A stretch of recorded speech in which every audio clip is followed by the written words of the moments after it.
Alors voilà, là je suis à mi-parcours. Ma pâte elle est comme ça. Il faut qu'elle soit bien élastique, homogène. Donc là, regardez comment je la pétris, je la mets et je la tape un peu. Je l'ai dû, comme on dit. C'est tout pour qu'elle soit droite et qu'elle me respecte. Enfin, qu'elle soit droite et qu'elle me respecte quand je vais la pétrir. On se retrouve après. Alors là, voilà. J'ai presque fini. Je rajoute un demi vraiment bouchon d'huile de tournesol, bien sûr. Je n'avais pas précisé, mais c'est de l'huile de tournesol. Voilà. Je la frotte et je la fais rentrer dans la pâte. Comme si je prends mes 3 ou 2 doigts, je la fais rentrer, je la tourne, je la fais rentrer, je la tourne. Comme ça, l'huile, elle rentre bien dedans. Comme ça, dans la poêle, on n'aura pas besoin de mettre de l'huile encore. Donc, on se retrouve à la fin. Alors, voilà. Là, j'ai à moitié il faut au moins ça d'épaisseur. Je sais pas si ça fait le focus. Voilà. Et regardez comment j'ai pas de rouleau. Pour ceux qui n'ont pas de rouleau, je la aplatis avec la paume de la main. Voilà. Je l'aplatis et avec mes doigts sur les côtés pour que je donne bien l'épaisseur. Alors, ça doit donner à peu près ça, presque ça. Et là, je vais mouiller mes mains un petit peu avec de l'eau. Un petit peu mouillé. Et je continue à pétrir. Enfin, non, pas à pétrir, mais à aplatir. Jusqu'à ce que ça donne une pâte bien ronde et bien fine. Pas trop fine non plus, mais pour que ça cuise à l'intérieur, il faut au moins un minimum qu'elle soit fine. Voilà.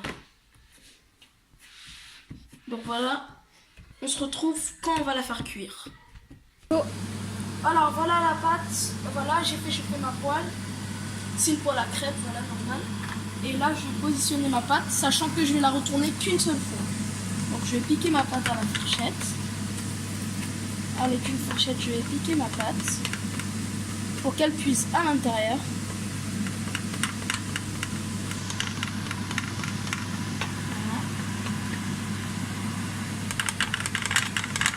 Et surtout sur les côtés, pour qu'elle cuise bien.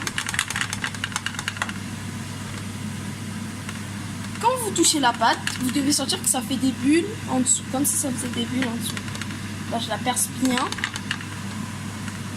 Je fais brûler. Sachant que je la retourne qu'une fois, comme j'ai dit. Je vais descendre le feu, et là, ça va cuire à feu.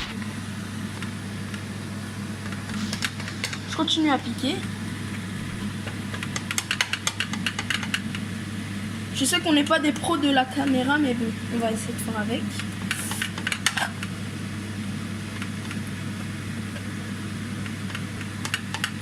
Je continue bien à la piquer, ma pâte. Bien qu'elle cuise à l'intérieur, sinon c'est pas bon. Voilà. Je veux bien vous montrer. Elle est bien piquée. Et là, je vais attendre pour qu'elle... Sachant que je la retournerai qu'une seule fois. Donc voilà, là je suis en train de faire ça pour que la pâte cuise sur les côtés. Donc voilà, je la pâte.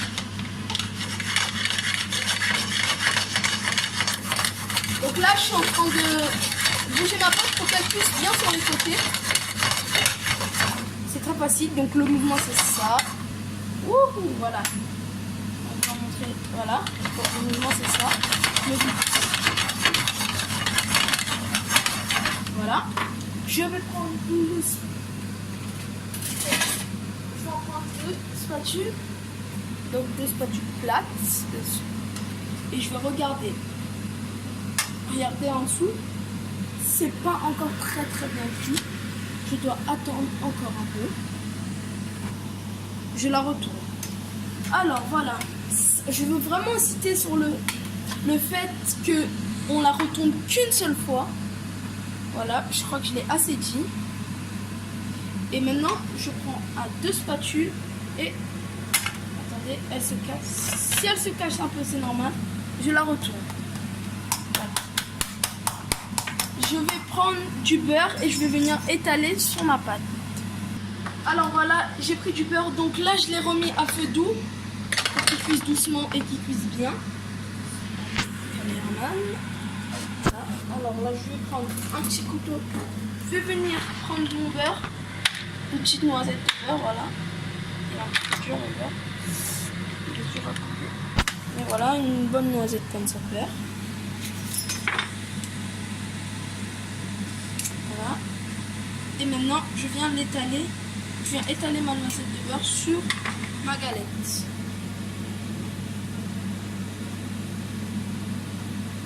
Voilà. Et on se revoit juste après.